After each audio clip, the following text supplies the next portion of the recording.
But the guy we have with us on the line right now, I have a tremendous amount of respect for him. He's an MSNBC contributor, a longtime conservative radio host, and author of How the Right Lost Its Mind. You can find his podcast and articles at bulwark.com. The great Charlie Sykes joining us right now on the line. Charlie, thank you so much for joining us. How are you? Well, thank you. Appreciate it. So, Charlie, a lot of questions to get to you. I got to be honest with you.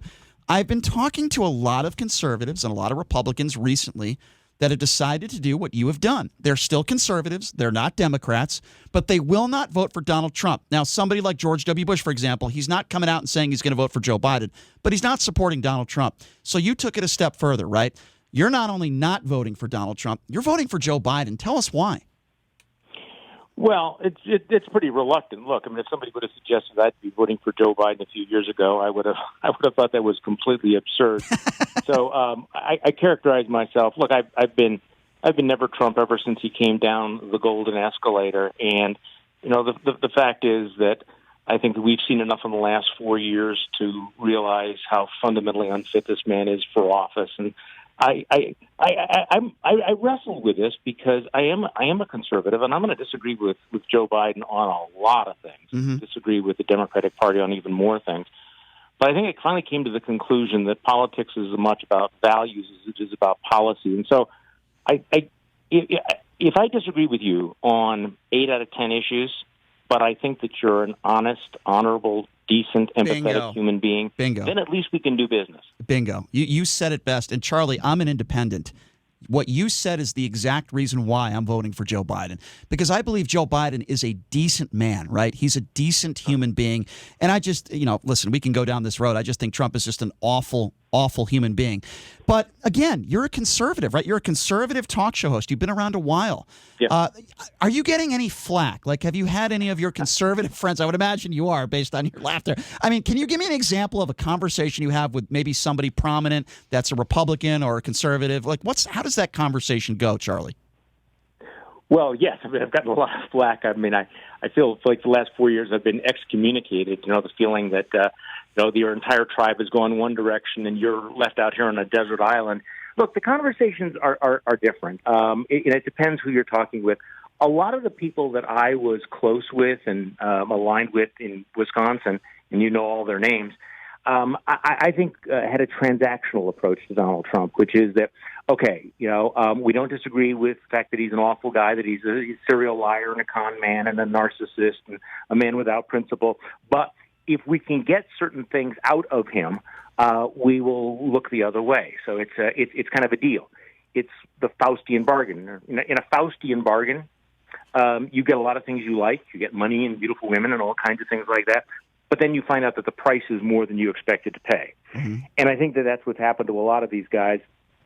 So many of the conversations are, yeah, it's terrible, but at least we got tax cuts, at least we got conservative judges. Right. I get that. Right. And then more recently what we've been hearing is, okay, yes, the man has been a disgrace, and he's violated so many of the norms, and he's reduced America's role in the world, and he's failed with the pandemic, and yes, he's a puppet of Vladimir Putin. But those Democrats are just too left-wing.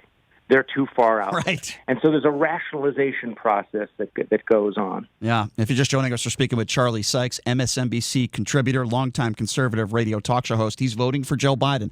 All right. So Charlie, some of the debates or arguments or talking points that you hear from the right are that Joe Biden, in a Joe Biden America, we're going to see more violence. He's going to defund the police. We're going to see socialism. Black people are going to take over your communities. I mean, these are some of the debates I have with people on the right. What would you say to those people that come up with those sorts of things? Well, I mean, first of all, the Democrats actually had a primary, and they rejected socialism. If Bernie Sanders were the nominee, maybe we could have this conversation. It would be more direct. Right. But Joe Biden is many things, but he is not a radical. He's always been a centrist. That doesn't mean I won't disagree with him on all of these things, but he has very clearly said he does not favor defunding the police. He has said it explicitly. He has said it repeatedly. So that is simply not true. In terms of the attack on the suburbs, look, you can have differences of opinion about local zoning power, but this bit that the black people will come into your neighborhood and take it over, let's just take a step back here. is this what the Republican Party and the conservative movement want to be, to have these overt racist appeals? Because let's not mince words about all of this. This is what people on the left have been accusing conservatives of for decades. Someone like me spent 20 years saying, no, that's not true, we're not like that. And then Donald Trump comes along, and he not only is a cartoon version of everything they said we were, he's now given permission to a lot of folks to articulate these, these notions that somehow that if you vote for Democrats, your community is going to be overwhelmed by, get this, Cory Booker. Cory Booker is coming for right. you. Why Cory Booker, of all people, except that you're just randomly choosing a black man to scare suburban housewives with? JD, what would you say to that? Go ahead. Well, no, I think he's talking about the AFFN, but I wanted to ask you, Charlie, about I'm the pro-Trump part of this show, by the way. I wanted to ask you about how you said that the United States has their role on international or just on foreign relations has been diminished, completely. Right now, as we speak, the Abraham Accord is being signed. It is a peace agreement between the UAE, Israel, and Bahrain that was brokered by Jared Kushner and Donald Trump. Donald Trump is attempting to remove us from, troops from Iraq, troops from Afghanistan, and troops from Germany. The guy that thought that everyone thought he was going to be this antichrist who was going to start this war. He's been proven to be, everything but. How can you say that the United States has just lost our role in regards to the world when this Abraham Accord is being signed as we speak? Well, he deserves credit for that signature right now. There's no question about it. But let's look around the world. Iran, I think, is closer to becoming a nuclear power than it was when he took office. North Korea has more fissionable material, more nuclear weapons than they had when he took office. He didn't solve that. Our role in Europe as the leader of NATO, the folks in NATO think that in the second term he might actually pull out of NATO. His approach to world affairs has been something that most Republicans, I think, would have been appalled by. Can you imagine Ronald Reagan or any other Republican kissing the ring of Vladimir Putin or having this fascination with thuggish authoritarians around the world the way that he does? So, yeah, there are some successes, but I would point out we are still in the Middle East. We are still in Afghanistan. We're still in Iraq. And in terms of his foreign policy, I would defer to get Rex Tillerson on the program, get James Mattis on the program, get John Bolton on the program, get the whole host of foreign policy folks that were part of the Trump administration who watched him up close and personal and say, this guy doesn't know what he's doing. He's a man without values. He's a man without a moral compass. Yeah, that's a very, very good point, and there are plenty that have worked for Donald Trump that would share that sentiment. All right, so let's talk a little bit about Joe Biden. As I said, Charlie, I'm going to be voting for Joe Biden as you are, but here are my concerns, and you could tell me if they are concerns of yours. My biggest concern with Joe Biden is this. I am concerned about the debates, and if memory serves me right, 2 weeks from today is the first presidential debate. I believe, listen, there are some smart people in this country, right? But you of all people would know, Charlie, there are also some idiots in this country that are going to vote for somebody because maybe they like Donald Trump's hair or they liked him on The Apprentice. And there are also people that are going to be watching the debates that are probably going to vote for Donald Trump anyway. But if they see Donald Trump verbally assault Joe Biden and call him Sleepy Joe and have those quick one-liners, I think most people have already made up their minds, but I'm concerned that these debates, if anything, can hurt Joe Biden. They're not going to help Joe Biden. And even if Biden does a great job in debating policy, I believe there are Americans out there that they want to hear the quick insults. Am I wrong in thinking that, number one? And number two, do you agree with me that I don't think Joe Biden has anything to gain in these debates? Well, I will take a different point of view on all of this. First of all, I happen to think that the debates are not going to make as much difference as we all think. All of us talking heads are going to obsess about them, and we're going to analyze them.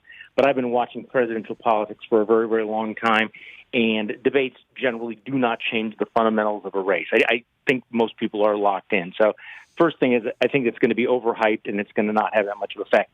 Secondly, I have a kind of a different approach on all of this. I think it's interesting that Donald Trump is not preparing for the debates. They've asked him about it, and apparently he's not doing debate prep, which who knows how that's going to be.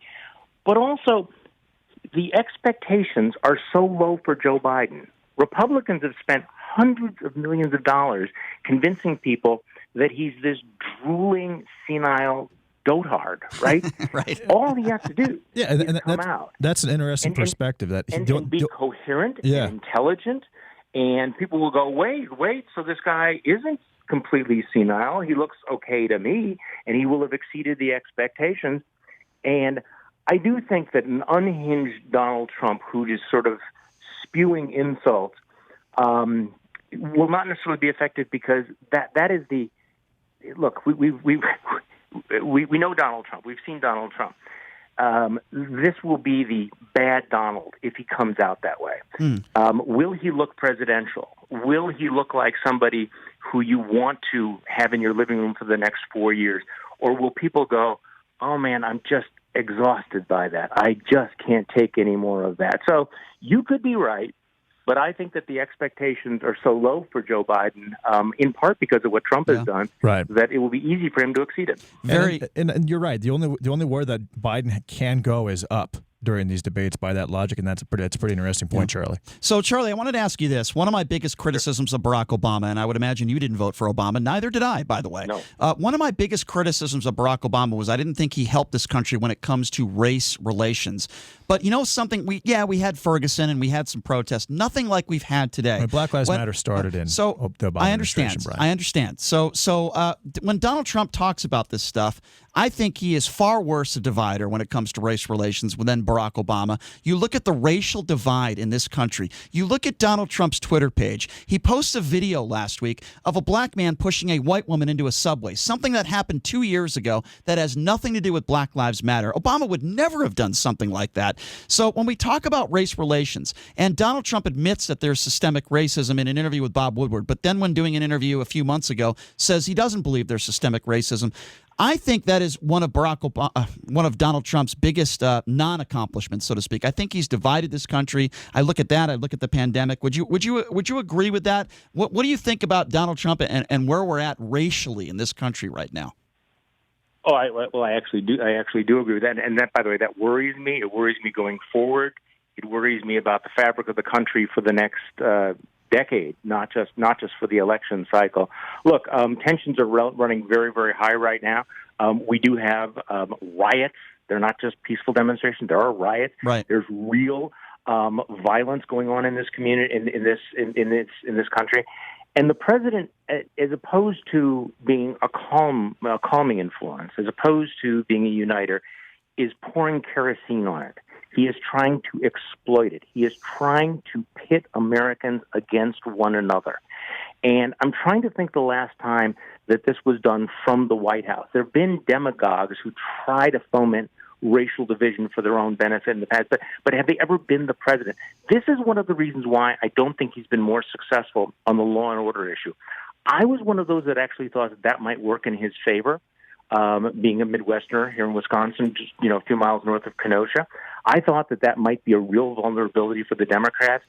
But I think that the way that he is exploiting it, the way that he has become the chaos president, right, is working against him. But I actually worry about that less as a partisan than as an American. Like, whoa, how bad can this get if, in fact, we have this kind of rhetoric and the encouragement of this kind of rhetoric coming out of the White House? Agree. Again, if you're just joining us, Charlie Sykes, he's an MSNBC contributor, also author of the book How the Right Lost Its Mind. So I would imagine, Charlie, you've interviewed guys like Ted Cruz, Lindsey Graham in the past. What do you make of this? So in the past, several years ago, Ted Cruz called Donald Trump dishonest and disgusting. Now Ted Cruz is supporting Donald Trump. Lindsey Graham, who at one point called Donald Trump unfit for office, supports Donald Trump. Kayleigh, the press secretary, who at one point several years ago, before Donald Trump ran for, around the time Donald Trump was running for office, she called him a racist. These are people that not only work in the Trump administration, but those congressmen, people that are supporting the president. Marco Rubio, another one who called Donald Trump a liar and unfit for office. What would you make of some of these Republicans that, in my opinion, have zero backbone? What would you say to that? Well, I'm sitting here in my office and I actually have a picture of me and Ted Cruz up on the wall because I supported him during the Wisconsin primary where he actually beat Donald Trump. And remember very vividly when he came out and said, what a pathological liar the president was. I would say two things. Number one, tribalism is a hell of a drug, and the proximity to power is a hell of a drug. What you have here is that people have they have decided that this is where the Republican base is, that you have to be pro-Trump, you have to align yourself in this way. I have to tell you, I said this the other day and I got a lot of blowback, but that Ted Cruz must be a much better Christian than I am. Because if somebody would have said that my father murdered John F. Kennedy, if he would have said that my wife was ugly, if he would have gone to the National Enquirer and implied that I'd had multiple affairs, right? It would take me a long time to forgive that. Me too. Particularly if he had never said he's sorry. But Ted Cruz is obviously a much more forgiving person than I am. Let me put it that way. I think that's a nice way of putting it, Charlie. It might not be. It might not be that he's forgiving. It might just be that he's completely two-faced. But I get what you're saying. Well, yes. Yeah, and I'm with you. By the way, Charlie, I'm with you 100%. Let's talk about this rally these rallies that Donald Trump peaceful protest. Okay. Well, let's start there, Charlie. I call them campaign rallies. You've been doing this a long time. My co-host calls them peaceful protest. These are campaign rallies, are they not? Yes, they are. But I also take his point that you can't have the good lack of social distancing events and then the bad ones. Right. I do think there's some inconsistency there. Sure, so, I agree. Hat tip to that point. But I did think that watching, you guys were much closer to this. Sitting back here in Wisconsin where people are wearing masks and people can't go visit their loved ones and have missed graduations and have missed funerals and have postponed weddings because of the pandemic. Right. And watching these displays, it is kind of breathtaking, especially when we still have 1,000 Americans dying every single day. This, again, is a matter of life and death. And the way the president continues to downplay not just the severity of it, but to essentially mock people who are taking the prudent, patriotic, responsible steps of social distancing and wearing masks is flabbergasting. It's criminal. It's criminal, isn't it? So Charlie, coming up next, we have a woman in the name of Deborah Sanders. She works for the Review Journal. We're good friends. Yeah, Say hi to her for me. I will. She's an incredible journalist. I have a ton of respect for her, as I do for you. So, and Saunders. I'm sorry. Did I say Sanders? Deborah Saunders. And she did an interview with Donald Trump, a one-on-one, and she's coming up next. And in that interview, which we're going to play in a few minutes here, she asked him, "Are you concerned about getting the virus? During these rallies and stuff?" His response was, "Well, I'm not worried about it because I'm separated from the crowd. I'm separated from people." I'm paraphrasing here, and I'm social distancing. I have the space. My question, Charlie, is what about all of his supporters? How about all the supporters that are not wearing masks, that are not social distancing? I cannot believe he said that, and we'll ask Deborah about that coming up next. What do you make of this? It's criminal. Well, I make it of it is that the president is a narcissist who's behaving like a narcissist. And what's interesting about that is he understands the danger. So it's safety for me, but not for thee.